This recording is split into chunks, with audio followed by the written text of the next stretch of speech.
Good evening. It's Friday night. This is Facebook Live with Kathy Beatty. Thank you for joining me this evening.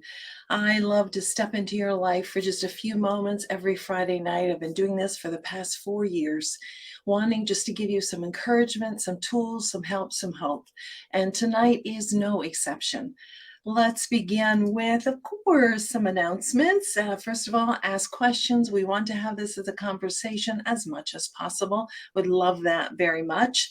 Also, support groups are beginning. My next series of support groups begin April 19th in person if you are in the Grand Rapids, Michigan area, and April 20th online. So connect with me. We will go 10 weeks with the in person, and we'll go 12 weeks with the online because we don't spend as much time together online as we do in person. So make sure I can cover that. Good evening, Stephanie. Good to see you here. So support groups. Connect with me and get the registration form, and let's get this healing started. So also I will be holding a Preparing Yourself for Divorce, March 29th from 9 o'clock until 12 o'clock. So it's a 3-hour seminar, webinar. We'll come together and we will talk about how do I get prepared for divorce. Once you have made that decision, I want to give you tools and help so you can get through this, minimizing the pain and the chaos and the disorientation that you are going to go through in one form or another, but it doesn't have to be as bad as what I've seen it in my last 10 years of mediation and my last 16 years of working with support groups. So connect with me. There is a cost to that. It is $39 for the 3 hours. I promise you it will save you a whole bunch of money before you begin this process. So tonight's topic is rationalization. Now, in this book, I talked about being the queen of rationalization as I was, because I didn't want to admit some things to myself that were very truthful, very honest, very difficult. And I realized that that is what slowed or stopped my healing and beginning to move forward in the direction where I wanted to go and God wanted me to go. And that is the direction of honesty and truth and dealing with our stuff and being able to put our past behind us. And we can't do that if we don't deal with it. If we rationalize and say, no, I didn't really feel that. I'm not really that angry. No, I'm not depressed. No, I don't need help. All of the things that we will tell ourselves because we don't want to deal with the difficulty of relationships, ourselves, and so many other things. So let's talk about it tonight. First of all, what is rationalization? Now, this is my definition. There are different psychological ones, and I use a little bit of psychology, but I also added a little bit to it.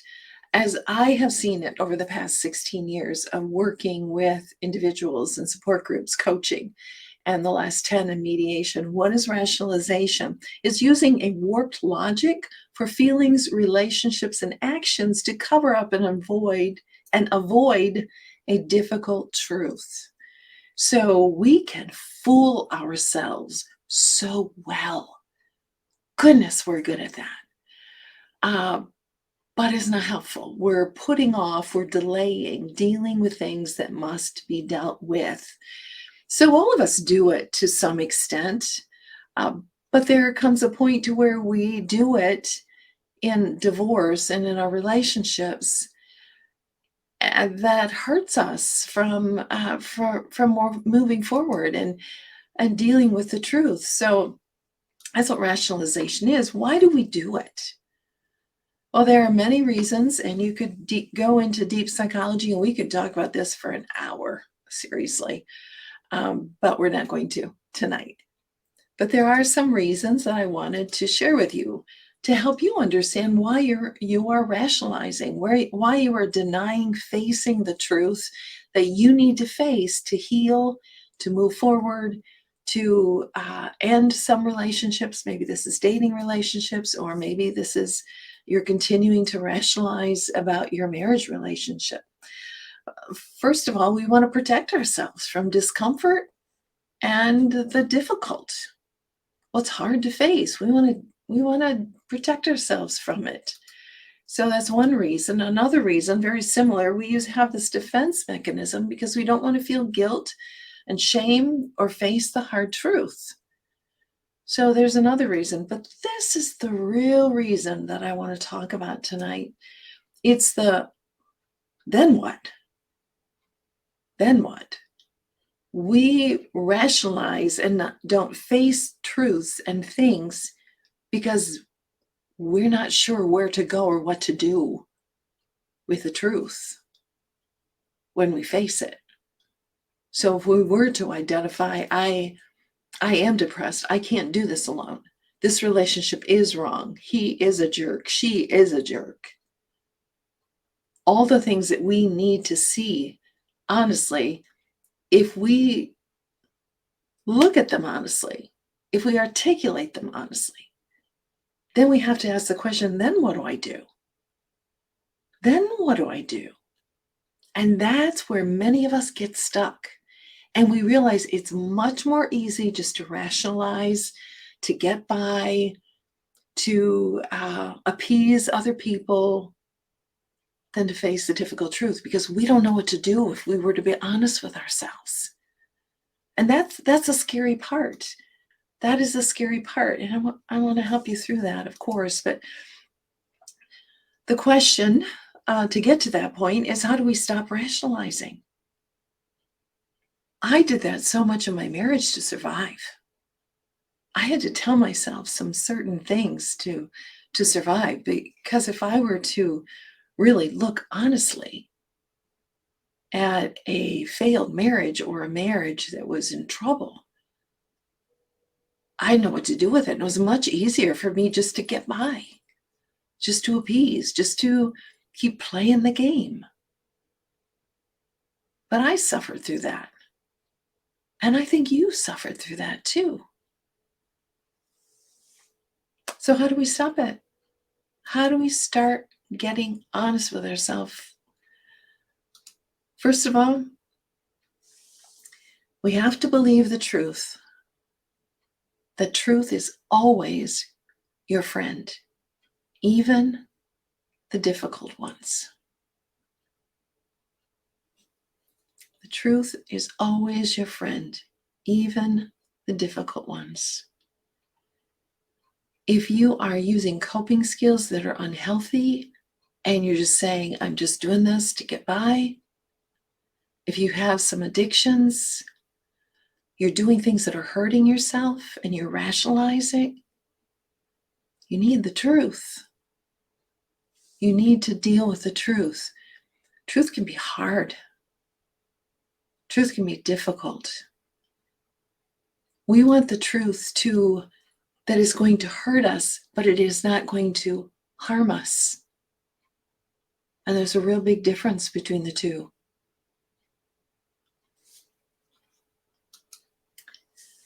You have to feel your feelings. They're not your enemy. They are not your enemy. How do we stop rationalizing? First, we have to find a safe space. A safe space. Until we feel we are safe, we will never be able to deal with the truth honestly.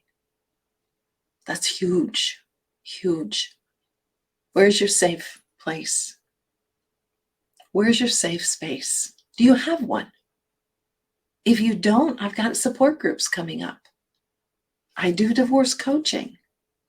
I know some great therapists. If you can't find any therapist here in Michigan, I'm not crazy about the idea that they can't help people across state lines. Doesn't make sense to me. But if you're in this area, and there are ways to find good therapists, but how we stop rationalizing is we have to find that safe space, those safe people who we can start telling our story to, who we can start asking some good questions. And that's what therapists do. That's what I do as a divorce coach. That's what we do in support group.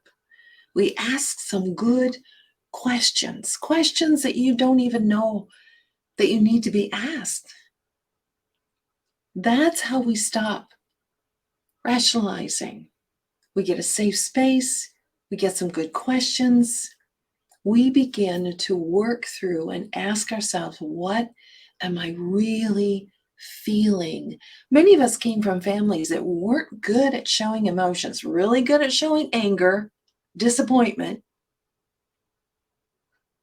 but not good at showing and allowing and encouraging emotions and feelings of the heart. I don't remember the allowance. No one ever said in my home, you can't get angry.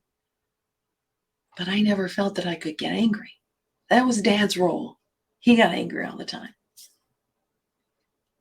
So if we don't know how to find this truth within ourselves from when we were a small child, we're going to need that safe space. We're going to need some good questions. We're going to need safe people. And we're going to need to be able to ask ourselves the question, why am I hiding?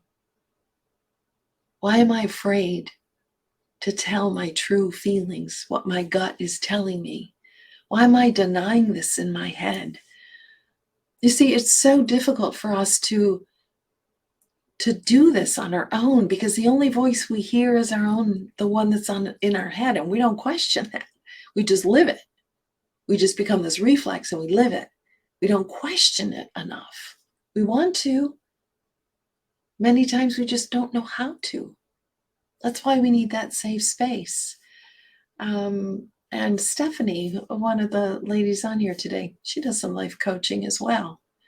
So we need a good safe space. We need maybe tools such as, how do I start journaling?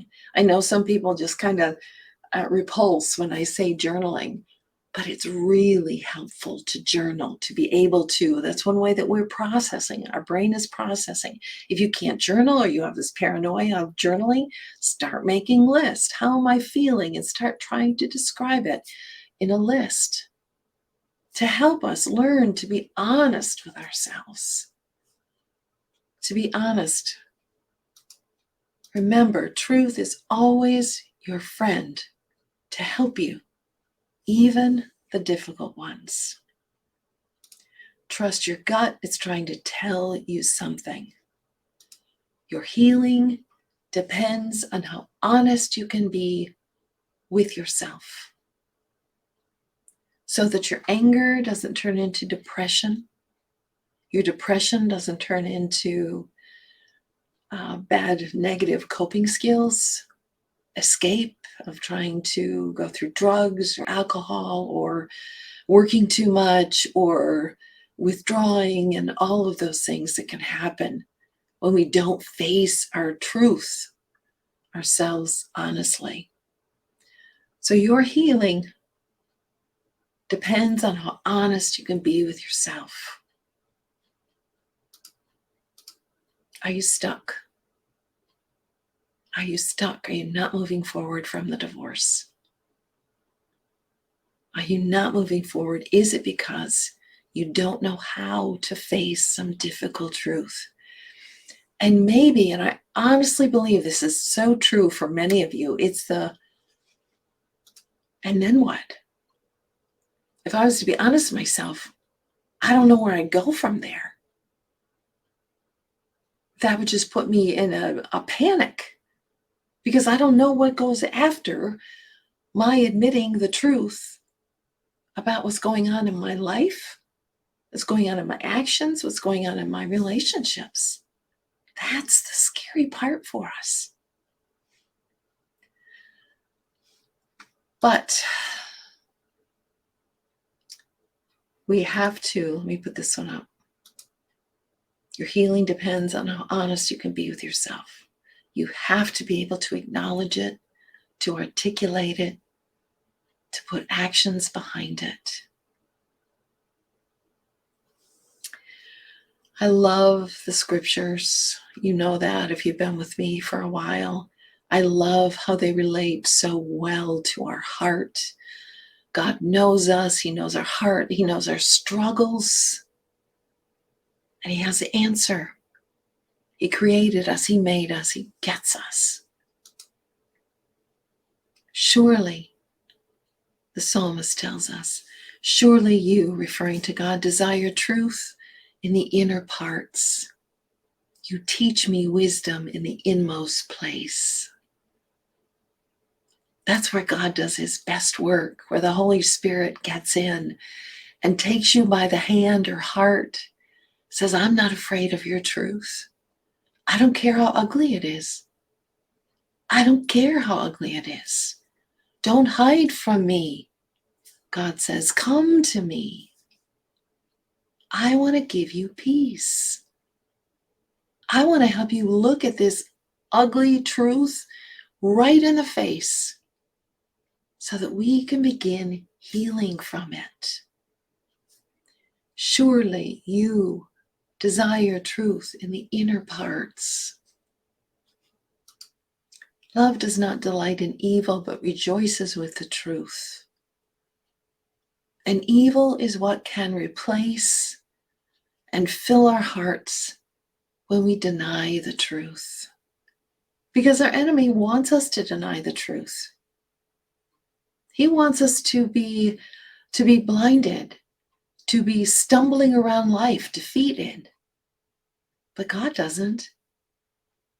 God wants us to deal in the truth because His word is truth. He is truth.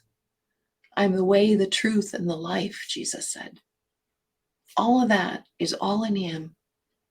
And how foolish that we would look elsewhere for it. So, rationalization. Start tonight in asking yourself the question, what is my heart trying to tell me? How do I really feel? How do I really think? How do I get gut honest so I can put all my stuff out on the table and start dealing with it in truth, in love and compassion for myself, so that I can move forward into that beautiful life that God so desires for me to have. Thank you for joining me this evening. This is Kathy Beatty with Divorce Support Anonymous, walking with you every step of the way through the trauma of divorce. Good evening.